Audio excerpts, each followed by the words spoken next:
Hi everyone, hope you're doing well. On the next session of Decoding Markets, we are going to be talking about a category which has amused and confused everyone. From 3% unemployment rate in February to about 13% today, more than 1.14 lakh COVID deaths, presidential elections around the corner, extreme polarization of markets, both S&P 500 and Nasdaq have overcome all the losses of 2020. I'm sure all of us have a lot of questions as to what is happening, whether we are an existing investor in the US markets or we are someone wanting to start our allocation into that category. To discuss on this, we have Mr. Pratik Oswal with us. Pratik heads the passive funds business at Motilal Oswal AMC and is an alumnus of London Business School. In his last assignment, he has worked on various projects of investment banking, private equity, and hedge funds. Welcome, Pratik, and thanks for joining in. I hope you, your family, and everyone at Motilal Oswal are doing well. The broader construct would be some perspective on the US markets diversification and why is it important before we get on to the question and answers. Over to you. So thanks, Megha, and hi, Megha, hi, Harsh, and Anish. Excited to talk to all of you about international investing. It's something of a theme that is increasingly, I would say, very popular with investors, especially in the current situation where domestic markets haven't really worked out for the best, at least this year. So, happy to, I think maybe talk about, I would say, why someone would look at international investing, why look at index funds, and what is the situation today in terms of where the markets are and where the markets will be headed over the next medium to long term. So to start off with, I think before that I wanted to just I would say start with some background. So I actually have managed money for a lot of wealthy individuals in the US. So before I was heading passive funds at Motilal Oswal AMC, I had around 800 to 1,000 clients in the US, and these were ultra HNIs, all I would say 25 million plus in assets. And what I saw was that all of them had had around 20 to 40% allocation towards international equity, and this is equity outside of the US. So I think so I think that was an insight that I got. I got the same insight when I was in London for my business school, and also the same insight that when I was working in Hong Kong. So I think international diversification is a very, I would say, prominent theme. Obviously, it's a very upcoming thing in India. It's still very niche, but I do think that over the next 5 to 10 years time, this will be in most people's portfolio. At least some allocation will be there. And to look at it from the flip side, today also, if you look at India, around 25 to 30% of our equity markets are currently owned by FIIs. So if they see value in owning our equities, why can't we see value in owning theirs? So I think that is just, I would say, some of the background. And I think before I go on to the two funds, which are obviously, I would say, fairly simple, simple broad-based sort of index or ETFs. I think most of my presentation I'll talk about, why international investing. And that I think is a lot more important than actually trying to select which fund to buy and sell, because I do think that this is not just some fund in your portfolio. I do think that this is a allocation strategy, and I do think that most investors should have a good allocation towards international equities. So I think let me start off by talking about what is the opportunity. So obviously, so if you look at the US markets, so obviously the number one question I get is why US markets? Why not Europe? Why not Asia? And I think the way we see it, the US market is actually quite, at least it's a good first fund to have in your portfolio, because number one, it is around 50 to 55% of global market cap, market share in terms of listed equities. So it's a very large economy. It's the largest economy in the world. And also I think what we've seen is that not only are you buying some of the world's biggest companies, you're also buying some of the world's most global companies. So I'll come to some of the statistics, but what we've seen is that today, as investors in India, all of our money is invested in India, Indian debt, Indian equities. and India's GDP share globally is only 3.5%. So we are missing out on close to 96, 97% of wealth creation opportunities outside of India. And just by adding, say, an S&P 500 or a Nasdaq fund, you're bumping that 3.5% to close to 25 to 27%. And I think it's a very unique combination where you already have one of the world's fastest growing countries, which is India, but you also have the world's largest. So I think that combination is quite unique. But before coming to reasons why you would invest, I think it's very important to sort of figure out what is the impact that you can expect in a portfolio. So why should someone leave a high growth nation and buy stocks of a low growth country? India is growing at 6-7%. Why should you buy stocks or buy funds of a country where growth is 2 to 3%? And so I think the first I would say reason is what is the impact on the portfolio, which I will come to first. So I think, sorry, I'm skipping some slides to make it, this is a very nerdy slide, so I'm going to make it super sort of, I would say basic. So the number one is diversification.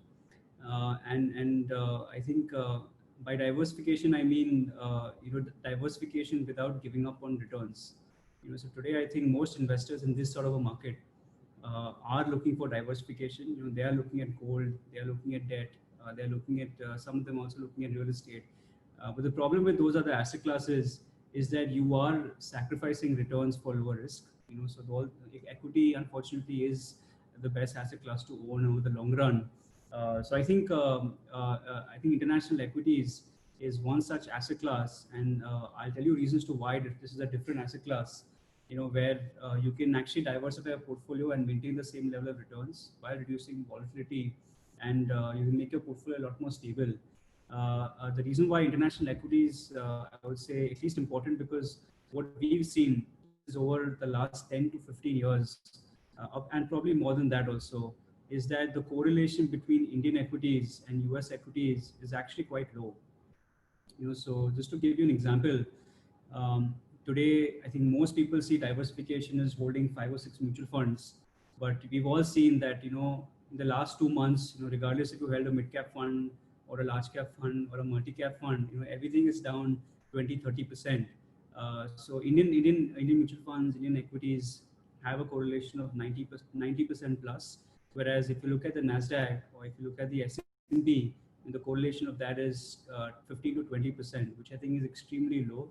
What that means is that both these markets move in very different directions, and what this does, by adding an allocation of 10 to 15%, you can really expect your portfolio volatility to go down, and also I'd say get some downside protection in case the US markets go down or in case Indian markets go down. So I think diversification is probably the number one reason. It's not returns. Returns have been incredible, but I think investors expecting the same level of returns will be disappointed because they have been quite high. So I think diversification is the main thing, and in making correlation is something which I think most people should gain from international investing. The second, just to add on to the last point, if an investor only allocates say 4 to 5% of his portfolio towards international equity, then it's just some other fund in your portfolio. It doesn't really matter. So what we're saying is that have at least a 10 to 15%, because otherwise the benefits of diversification do not percolate into the rest of your portfolio. So this is, as I said, an allocation strategy. I wouldn't recommend it. I mean, obviously it's still good as a fund as well, but I think the main deal is to make sure that you have an allocation in international. So the second reason, and I would say this is probably the biggest reason why at least our funds have had so much traction over the last 1 year, year and a half, is if you look at both of these funds that we have, the S&P and the Nasdaq, you are actually buying two asset classes, not one.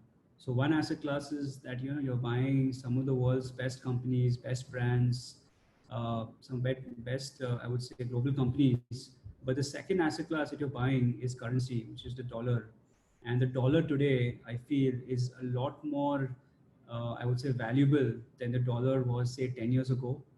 Today, I think a lot of our spending is happening in dollar, and we don't even realize that today. So for example, I mean, I'll give you my personal example.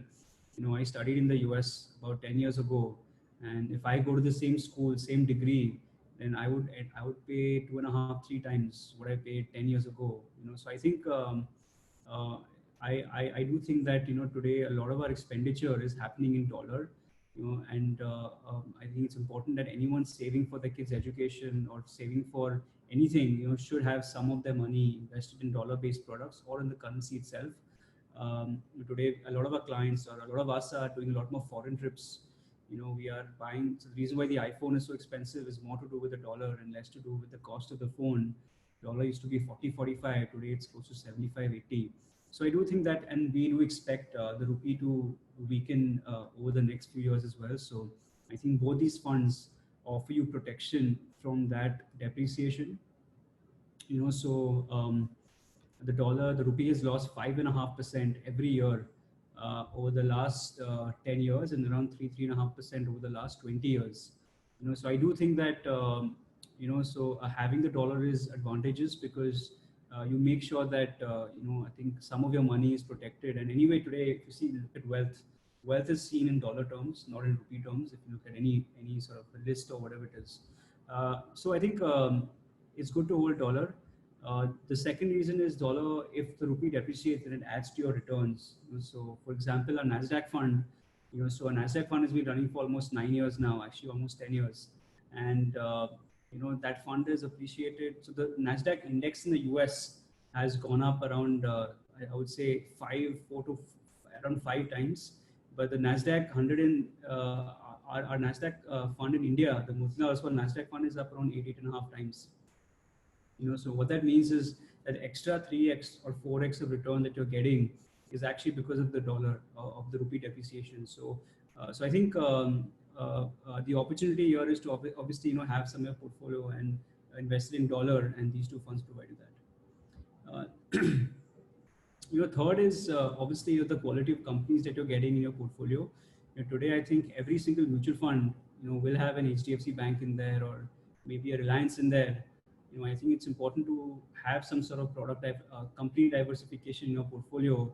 Some of these brands that you're getting are absolutely global. They're some of the best out there, and I think it's good to have some of these companies in your portfolio. That's number one. Number two, I think even the competitive landscape is changing a lot in India than it was, say, 10 years ago. And today, if I had to buy a car, I don't have to go to say a Tata Motors or a Maruti. I can go to Kia, I can go to Hyundai. So I think our expenditure, our the way we spend has evolved, and our portfolio also needs to evolve in the same way. So we do spend on Netflix, Spotify, Google, Microsoft, Amazon. So I think our portfolio should also evolve with the changing trends in consumption, which is why I do think this is extremely important. So third is, and this is something which is somewhat of a let me see. Yes, this is somewhat, and this is the last reason. This is somewhat of a, I would say, not a very important. At least we think it's not very important because I think in India, no one really invests for dividends. Dividend rates in India are quite low, and it sort of makes sense because India is a growing economy. So I think countries are better off giving out dividends. Reinvesting as opposed to giving out as dividends. But if you look at more mature markets such as the US or Europe, dividend yields are extremely high.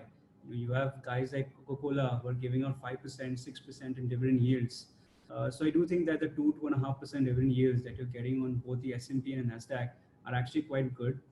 In fact, we have some analysis on dividends, which basically, I think, I'm not sure if it's there here, but basically what we learned is that if you look at the S&P over the last 30 years, I mean, the index is almost 100 years old, but if you look at the last 30 years, the S&P has, and this is in the US, not in the rupee, the S&P in the US has gone up around 11 times. But if you add dividends, it's close to 24, 25 times. So that is the magic of dividend compounding. And I do think that, in fact, I had a lot of customers, I had a lot of clients in the US who did not really care what happened to the index. So they were income-based investors. So they only invested for dividends, and it's pretty common for conservative investors out there. And I do think that this is good because for anyone who's looking at from a long-term point of view. So I think that's typically, I think just to summarize, some of the reasons to why someone would, I would say, invest internationally. I think number one and most important reason is, I would say, diversification.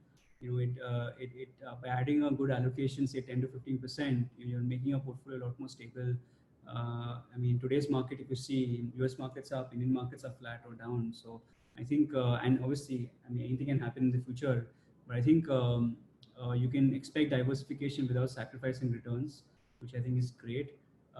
Number two is obviously you're buying two asset classes. You're getting some great companies, but you're also getting the dollar as a currency, which, as I said, is becoming increasingly important than it was in the past, because today a lot of our spending is also in dollar. Thirdly is high dividend yields, and fourth is obviously, I think, it's our the entire sort of economy is becoming a lot more global today, and I do think that it's important to have some of these global companies, because that's where you're spending today. So these are some of the reasons to why I think international investing is for everyone. Let me come to the two funds that we have, the two index funds. So let me talk about the S&P. So maybe five minutes max for each of these funds, and then we can open it for Q&A. So S&P is a very interesting index. It's the world's largest, I would say, mutual fund. The amount of money that's currently being managed is close to, I think, $3.5 to $4 trillion in this single index, which I think is more than India's GDP. So that is the sheer size of this index. In fact, that's more than India's entire market cap. So I think it's a very important fund. It's a very, I would say, when people ask, how the US economy is doing, they normally refer to the S&P index. Although lately, I think the US economy is not really a good representation of what's happening in the S&P. But I think historically, the US economy is doing, they talk about the S&P. It was launched almost half a century ago by this company called Vanguard. So Vanguard is now the world's largest mutual fund, and S&P is the largest fund. So not only has it survived half a century, it's also thrived. It's done pretty well. So that is so. What is the S&P? It's a large cap index. So in India, I think the top 100 companies will be large caps. In the US, it's top 500. So you're basically buying the top 500 companies in the US. It's a pure large cap fund, and it's got great, I think, people to back it up. So even Warren Buffett, so the world's largest investor, he said that he'll put all his savings once he passes away in the S&P 500 index and some government bonds. So it's very simple index. I think it's got basically all the important stocks in there. One important attribute of the S&P is that not only is it obviously all large cap, it is actually also quite diversified. So no one sector, even though the tech sector has done pretty well last decade, it is only 25% of the index. So I do think that, it's a much simpler product. It's more broad-based. It's more diversified than say any of the other funds or indexes out there. And most importantly, it's a global index. So at least that's how we call it. So what we've seen is in the S&P is that close to 40 to 45% of the sales of the S&P 500 companies is coming from their operations outside of the US. This is actually, so basically, what you're, not only are you buying some of the best companies, you're also actually buying their, or you're actually also investing in their global expansion that will happen over the next 10 to 15 years time. So, I do think this is a sort of global fund, and I think, all those companies you saw, those logos, are represented in India. In fact, what we've seen is that their global revenue is actually increasing exponentially, whereas the US businesses are quite steady. So that was the S&P 500. The NASDAQ is also a very old, very iconic index. I would say the difference between, so the NASDAQ index is the top 100 companies that are listed on the NASDAQ exchange. So it's not as broad-based as the S&P. It's a full large cap index, but the only difference would be that I would say NASDAQ stands for more new age industries. So it has a higher exposure towards information technology, towards telecommunications, towards software, towards biotechnology, consumer durables. So I think a lot of it represents, and also a few Chinese companies as well. So it represents basically futuristic sort of business models, which is partly the reason why it's done better than the S&P over the last decade, because the last decade has been the decade of innovation. So that's basically what the Nasdaq is. So I think as you can see, information technology is close to half the index. So the other half is obviously well diversified, but I do think that this index is a little bit tech heavy than the S&P. In terms of I think historical performances of these funds. Um, Obviously, I think, this is obviously a very over optimistic chart, but as you can see, the Nasdaq has done phenomenally well. That's in green. So Nasdaq and S&P has beaten the Indian indexes hands down by a lot, at least over the last decade. The reason why the Nasdaq has done better than the S&P is because of its higher exposure in information technology. So I do think that that is, I would say, the single most reason to why the Nasdaq has done better, and that's also single most reason why the Nasdaq has recovered from its fall in March, and now it's back to its highs today. So I think this might be a better sort of chart. So you're looking at close to 18.5%. Actually, no, last 10 years it's 24% CAGR, which is absolutely crazy. And the S&P, you're looking at close to 18% CAGR. So both have done phenomenally well. Although I do think that returns are probably the least important for international investing. I do think that investors looking at this should not get too excited, because I think expecting the same level of returns will leave you disappointed at some point. So what we are saying is that expect the same level of performance as you would expect in Indian markets. So whatever India does, have the same level of returns. But I do think that the actual benefits is more to do with sort of low correlation, diversification, dollar, and dividends. I think if you add all three, those 3-4 reasons, those are a lot better than what the indexes have delivered in terms of returns. So this is just maybe a very simple overview of differences between these two funds.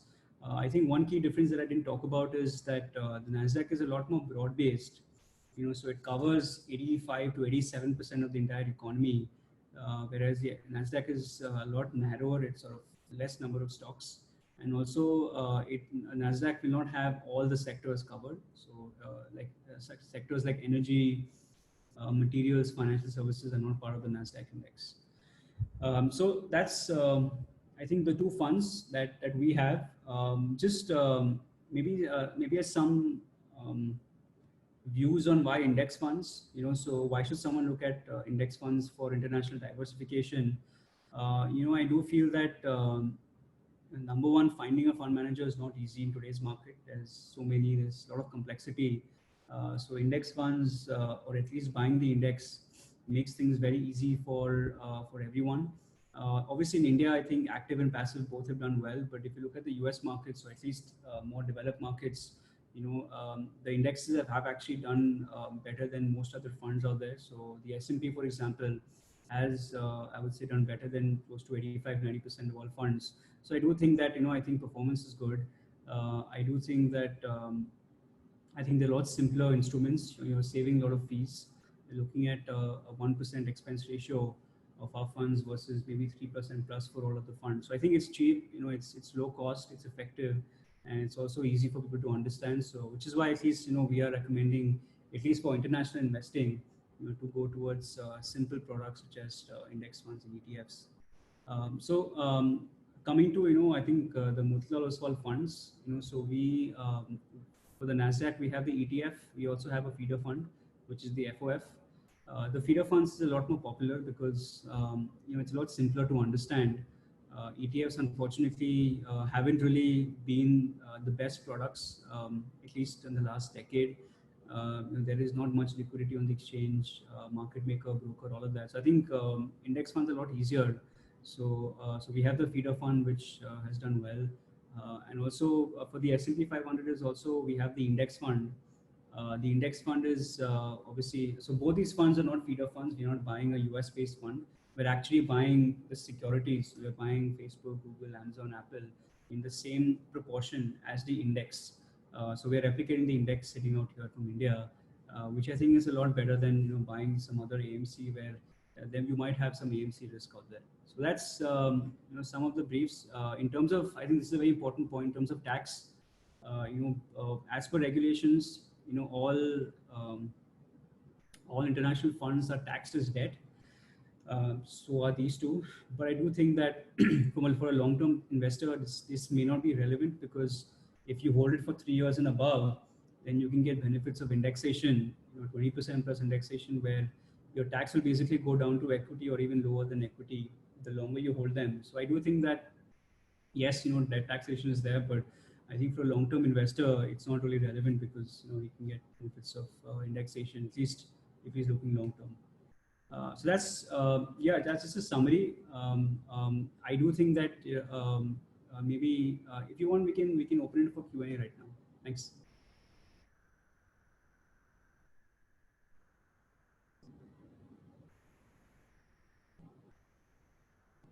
Thanks, Prateek, for that very detailed analysis, reasons, taxation perspective, etc. Now, I would just have one macro question followed by two specific questions before I Sure. hand over to Harsh. Sure. The first question being, if you see the decadal returns or economies doing, we see significant trend changes happening. And if I see 2010 to 2019, the last decade has clearly belonged to the US. With 25% market share of the economy, 50%, market share of equities, it has given phenomenal returns.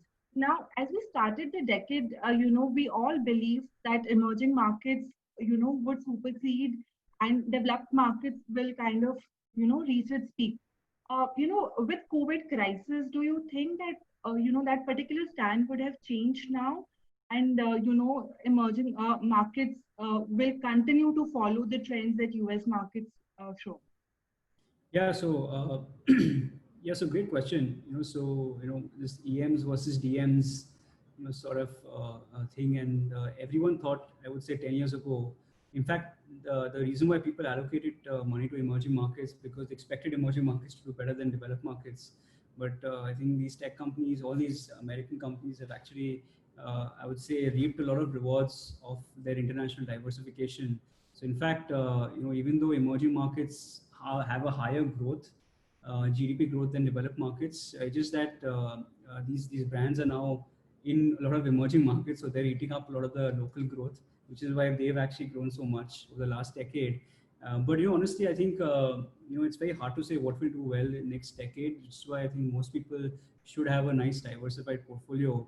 But I do think that the US is a country that everyone should own, because I think number one, it is in terms of growth, at least in the underlying companies. You're basically not buying an index, you're buying the underlying businesses. And some of these businesses are touted to become global companies. They already are global companies. So I think, especially with the two funds that we have, you are looking at global firms that are, I would say, growing at a much faster rate in their emerging market business models. So which is why I think, this entire emerging versus developed market may not be a big discussion 10 years from now, because I think growth can come from anywhere. And it's about, how you go out there and get that growth. And get that growth. So, but with your point on returns, I actually do agree with that. In fact, I don't expect the same level of returns as what at least the US market has done over the last decade. It has been phenomenal. In fact, if you look at 20-year data, then what you'll see is that Indian markets have done close to the same as the US markets. So last 2000 to 2010, actually Indian markets did better than the US markets, and that sort of flipped the last decade. So I do think that, I mean, who knows if it will flip or not, but I do think that you should have allocation of both, because I think, these companies have done pretty well, and they will continue to do well in the future. One more point, I think we spoke about developed markets. If you look at Europe, Japan, UK, it hasn't done well last 10 years. So if you look at the developed markets ex-US, that fund has been flat for the last 10 years. So I think the last decade was the decade of US. That's right, Pratik. So, Pratik, it's my next question is more of a behavioral finance question, wherein most investors feel, if you're kind of investing in domestic equities, you know what's happening. There is a lot of information available, media reports, newspaper articles, so on and so forth. Now, there's this home country bias which is inherent in a lot of investors. Now, how does one overcome that? Yeah, so honestly, I think home bias is real. I think it makes sense. I think you should invest in what you know. That is principle number one. So I do think that the home bias is I think is what's led to us investing in India. But I do think that if you look at more sophisticated investors, they've always been diversified with home markets as well as international markets. I do feel that because you have a home bias, you expect home markets to do better than most other markets out there because you live here. But I think the world sees you very differently than the way you see yourself, which is why we are asking investors to at least look at international markets to escape home bias risk, which I think has been there. And I would say more than home bias risk, it's also exchange rate. I think, even though we have home bias risk, we are spending more in dollars. Our currency is weakening, has weakened. So I think investing in international, I think takes care of your home bias risk that you have. And number two, I think it gives you, I would say, a lot more I would say protection, at least when it comes to your spending or at least your future spending, which will happen in dollars. That's a fair point, Pratik. And one last question from my side would be that at times when we meet a lot of our younger clients or investors who are just starting afresh, they are sometimes unsure whether they should incorporate offshore funds from the very beginning itself. So just wanted to understand your take whether it is something an investor should only look after he has reached a certain threshold in the portfolio, or young investors should have the same thought process and try to incorporate some percentage into international equities as well. Yeah. I think so talking from experience, young investors are the ones that are invested more and more in our funds because they relate to these companies. So I'll give you a simple example. If I show you a list of the S&P 500 companies, like the logos, and I show you the logos of the Nifty 500 companies, most people would probably identify more with the at least S&P 500, including me. So I do think that product brand recall is very high. So I think especially so. In fact, our Nasdaq fund was only it was 100% retail. We had zero HNI still 6 or 7 months ago. So I do think that I recommend this to everyone, especially young, all investors. As I said, this is a allocation strategy, and I think it's important to have 10 to 15% of your portfolio in these strategies. So yeah, I think it's for everyone whoever's investing in equity. At least I think should have allocation. But obviously, I think if your corpus is too small, if you're deciding between which to invest, US or India, then I would definitely recommend India. Sure. Thanks, Pratik. Hi, Pratik. So, Pratik, my Hi, question would be on asset allocation. So, you answered in part that, somebody who's looking at US equity, it should be 10 to 15%, while we have some experts who tell us that, it should be 5%. I'm a little confused because I have some other belief on this, subject. So, if I look at the market cap, US today has a market cap of 40% of the world market cap. China has around 16 to 17%. If I leave aside continents like Latin America or Africa, the weights of these two countries, so to say, would be very, very high. So US would be maybe 45%, China would be 20%. So in the light of these two countries having, maybe 60, 65% of the world market cap, why as an investor, I should be looking at only 5% basis certain experts, or I should be looking at 10% basis what you said. So what should be my asset allocation as an Indian investor on the aggressive part of my portfolio in US equities? Yeah, so I think 5%. As I said, it's too low. Then I think the whole point about diversification loses out. If you have 5% of a portfolio in international, so I think my reason for more was more about, I think let's not make this some other fund in your portfolio. It has to be more. It has to be a lot more significant. And I think the correlation of these funds give you a good reason to why there should be an allocation strategy. So I think. As an asset allocation, I think 5% is too low. And I mean, I can show you the analysis. Having a 5% exposure to S&P or the Nasdaq will not make any difference to your portfolio. I mean, obviously, it'll increase your returns by a slight amount, but ultimately, you are holding, as you said, home bias risk is there. You are again exposed to all the risks that come with owning Indian equities, which is not obviously, which is good. Indian equities will do well, but it's just that it becomes a fund. So I do feel that just by having an allocation towards, say, I mean, the US, which is obviously an obvious option. Obviously, China is also there. It's a great economy. But I mean, whatever you decide to choose, I think it's good to have diversified, uncorrelated assets. So today, I think if you look at the tenets of asset allocation, so I think asset allocation is the opposite of market timing. So I think you want to spread your bets in 4 different asset classes because you don't know what will do when. So I think I do think that and the whole point about asset allocation is to have uncorrelated assets, because if it's correlated, then it's not really it doesn't make any difference. So I do think having if you're looking at a pure asset allocation strategy, then 10 to 15% is minimum. I have investors who've gone more than that, but I do feel that today most investors in India have a 0% allocation. So I think having a very drastic change overnight is something I don't recommend. So maybe build it up slowly to that 10 to 15%. Thank you, Prateek. So my next question is on the complementing strategy of US and Indian equity. And you mentioned a lot of benefits of US equity. And one more benefit which I would want to add is the structure of the indices there.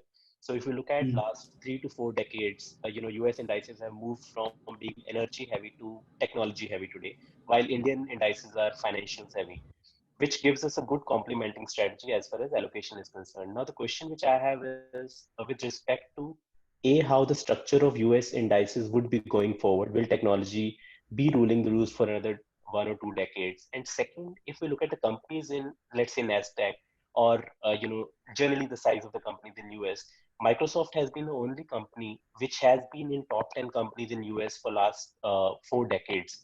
And there have been other companies which have come and gone. So do you see the structure of the index changing, A, on account of sector, B, on account of companies? And just to add one more point, which is very interesting because you mentioned about S&P's market cap being more than India's GDP. To complement that discussion, today Apple is bigger than India's market cap. Microsoft is bigger than India's market cap. So it's one company, or if I add Apple plus Microsoft, both of them put together are bigger than India's GDP. Yeah. So, we are talking about one company against the biggest country in the world. Yeah, so I think I mean they're very large companies. I think the biggest company is, I mean, close to $1.5 trillion. It's probably Microsoft or Apple, one of those two. And then the smallest company, the S&P 500, is like what, $3 or $4 billion. So Right. there's quite large companies, and I think you're betting on size, on their size going up and down, going up over time. In fact, what I've seen is that the company with the highest net worth, like net worth equity, is actually Berkshire Hathaway. So Berkshire Hathaway is like some 250 or $300 billion, or actually more than that, $400 billion of net worth.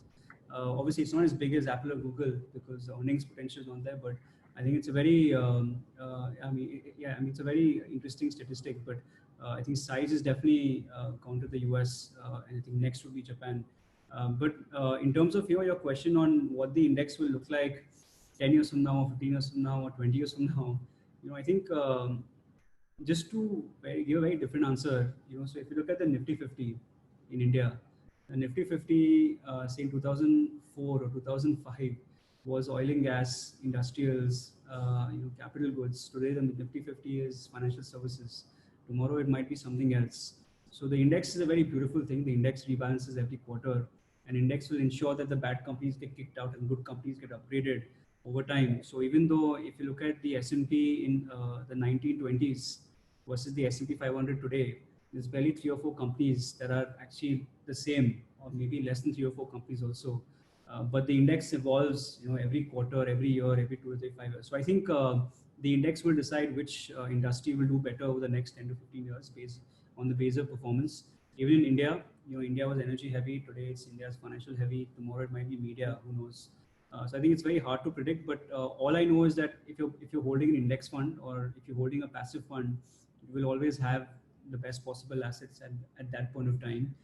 So I think that is just on the more philosophy point. In terms of at least the near-term future, what we've seen is obviously the last decade, has been the decade of technology. So I think tech companies have delivered the sort of returns which no one would have thought about. In fact, when the technology bubble discussion happened in 2011, 2014, happened in 2015, and again the same discussions happening. So and now I think that it's not really a discussion because their cash flows have been absolutely phenomenal over the last 5 to 6 years time. So I think now they've become solid businesses.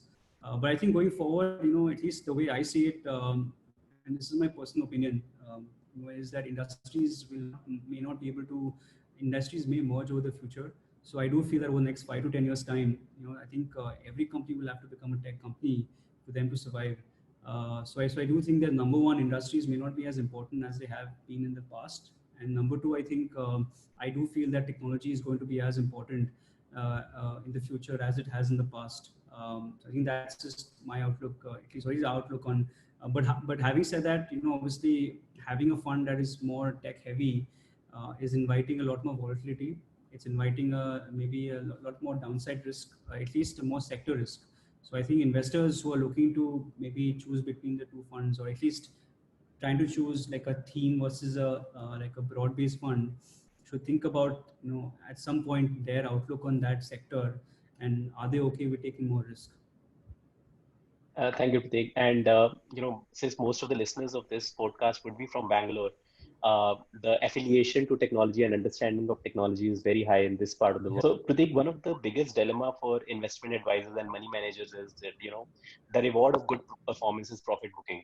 So today, if I look at the portfolios of most of our investors, they haven't seen any money in Indian market for last 2 years, barring a few exceptions like pharma in recent times and all. And when we look at their portfolios, it's only US equities, which is in deep green at this point of time, or deep black, the way you would want to put it.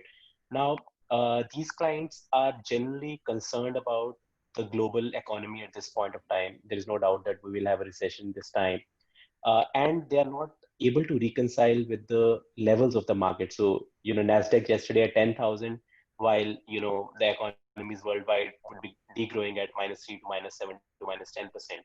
So for these clients who are not overboard as far as allocation to US is concerned, but are getting jittery to book the profit, what would be your message? Yeah, so it's a good question. What is happening right now? So what is this? It's very I would say very interesting times. Also it's in very confusing times because the markets are not reflecting reality, and this is broad reality. So I think what's happening is, and the way at least I see it, the markets today, I think if you look at the indexes, if you look at how the indexes are structured, the indexes today are reflecting the top 50 companies. I think I would say around 50 or 60% of your portfolio is just maybe the top 50. In fact, for NASDAQ, 60% of the portfolio is the top 10 stocks, which is mostly tech stocks. So I do think that the index is efficient, but the index is not really representative of the economy anymore. I think that is something which you can sort of assume by just looking at the companies in the index. So I was listening to Satya Nadella, I think 2 days ago, and what he said is that he in fact has seen 2 years of digital transformation happening in 2 months' time because of COVID crisis. So I think their business models have gotten extremely powerful. They're all monopolies anyway. So I do think that and that cash generating capacity will go up. Even today we're doing this call on Zoom. So I do think that all us, the customers, are also more dependent on technology, and so are businesses dependent on technology. So I do think that their business models have gotten a lot stronger, which is what's reflecting in the index. Apart from obviously just the index, I do think that if you look at the US markets, the Fed is obviously printing a lot of money. They're close to 15 to 20% of the GDP is currently being flooded. In fact, I was a US taxpayer 2 years ago, and I have got a check of some money in my bank account. So I think so the US is now going out there and printing a lot of money and putting in people's bank accounts to make sure that the companies are not really going bankrupt. Making sure that the economy is okay till, and at least it doesn't affect the financial system, which is what happened in the last crisis. And even if it's the last crisis, 2009, the pullback was quite strong because of like the buying program. So that's number one. Number two, I think also the recovery that they expect is going to be happen a lot sooner than they expected in March or April. So the US economy is opening up, and obviously, and from what I've seen so far, they are more than happy to have a healthcare crisis, but they don't want anything to happen to the economy. So that is just the stance they've taken, and I think the markets have reacted better. So I think, and also lastly, I think unlike India, where we have a hard lockdown, they've actually kept themselves quite open. It's state to state wise. So I think overall, that is why you see a lot more, at least why the indexes have gone up. Having said that, I do want to point out that valuations have increased by 30 to 35% over the last, I would say, 2 months. So I wouldn't advise investors to make like all-out purchase right now. We are advising our customers to gradually build up their portfolio to 10 to 15%. Number one, because there is uncertainty right now in the marketplace, and valuations are, I would say, higher, like 30% higher than they were, say, a month ago. So I think just investors should know that and make their decisions based on it. But I don't think investors should time the market. The people expecting a fall may not be happy. So I would say at least start building a portfolio, but do it gradually over 6 to 8 months time is what it is what we are advising customers. Pratik, one last question before we wind up would be that, with a lot of focus coming on ESG investing, now, a lot of these tech companies often come under corporate governance issues because of cybersecurity reasons. Yeah. Do you think that could act as a threat or, some kind of a value eroder for these companies if they don't get their acts right? Yeah, so I have a personal issue with ESG funds, so basically, because, if you look at Facebook, I'll give you an example. Facebook is not ESG in S&P, but Facebook is ESG in MSCI. So I think number one, people don't know what ESG is, and in fact, most companies can just have a tick mark to ensure that they are at least compliant with ESG, but they can do all the bad things that are not ESG. So I do think that number one, no one has cracked, or ESG is basically trying to make the index manager, S&P or MSCI, whoever it is, become a fund manager. But without being too cynical, I do want to say that it is good for the country, it is good for the world. You should have ESG. I think if it takes off in a big way, and if people do a decent job of, I think making sure that companies follow a certain framework, then yes, it's good for the world overall. So I do think that I think at least serious companies will take it very seriously, because from what I hear, ESG funds are doing phenomenally well. Inflows have been extremely strong in ESG funds overall. But I do think that ESG will. People are saying that ESG will do better than, say, the broad market index. So far, data doesn't show that, and I think if that happens, then obviously then you can expect a lot more flows coming in. So I do think that I think the broad-based index fund is I would say good to start with. ESG is a great theme, but so far I'm not convinced about the credibility about how they choose which companies are ESG and which companies are not. There is a lot of subjectivity there. Yes, Pratik, we agree with you because performance is one part where we haven't seen ESG funds till now giving that kind of an edge. But in terms of AUMs moving to ESG fund, we have seen a significant shift because worldwide now, I think 20 to 25% of the AUM is with ESG funds.